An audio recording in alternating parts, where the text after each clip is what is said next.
The arm swing is an often overlooked piece of the delivery as a whole, and it can be a really kind of additive or detrimental piece of the puzzle, okay? So kind of the big things that we're looking for is how do we turn this potential energy from the top of the arm swing into kinetic energy as part of the arm action as a whole, okay? So long or short is gonna differ from athlete to athlete based on a variety of factors, but what we're really looking for is that there are no breaks or kind of hitches in the arm swing and that we can accomplish the goals that are kind of laid out for later pieces of the arm action as a whole. And we're gonna discuss those here in just a sec.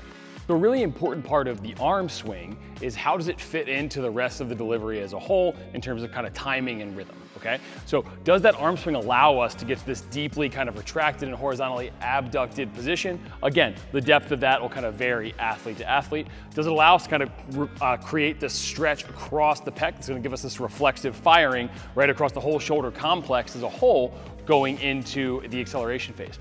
Does it allow our elbow angle, our elbow flexion angle to become acute enough that we're gonna be accelerated really, really effectively, all right? And is there this kind of aggressive, right, pull down at the very end of the delivery? Does the arm swing kind of set us up to be able to do all of these things effectively, or is it kind of taking away from our ability to do this, right? The arm swing can be additive or detrimental, as I said in the beginning, and so we're gonna talk about kind of how we go about tweaking this if we're having kind of noticeable issues with the arm swing. So kind of post arm swing, right? It's not just did we get to these positions, it's how we got there and how we moved through them. Okay, so we're gonna talk about how we tweak the arm swing if we're having issues with it. So kind of the first piece for us would be a figure 8 rev up. So essentially you're gonna see multiple arm swings kind of going faster and faster and faster through it until we go into the throw. So we're gonna play with kind of tempo, take away some time, and force athletes to be kind of smooth through the whole delivery, right? Without really being able to kind of overthink it and be overly stabby or hitchy wherever they may be.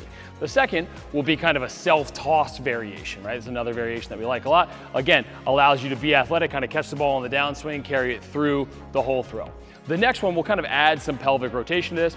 Figure 8 rocker, right? Again, looking to be smooth through that arm swing and take it the whole way through the ball release, all right? And then the final piece will be kind of a walking windup with an overhead move, right? Generally, if we can get the arms overhead, one, the overhead move is going to help us with the rhythm and kind of timing and all these things, going to up the tempo naturally. But having the arms fall from a higher position is generally going to be additive, right, to that kind of downswing piece. Again, taking away time, allowing us to kind of use, right, this kinetic energy going through, right, the entire throw as a whole. All right, these are just some things we like to play with if we see the arm swing as problematic.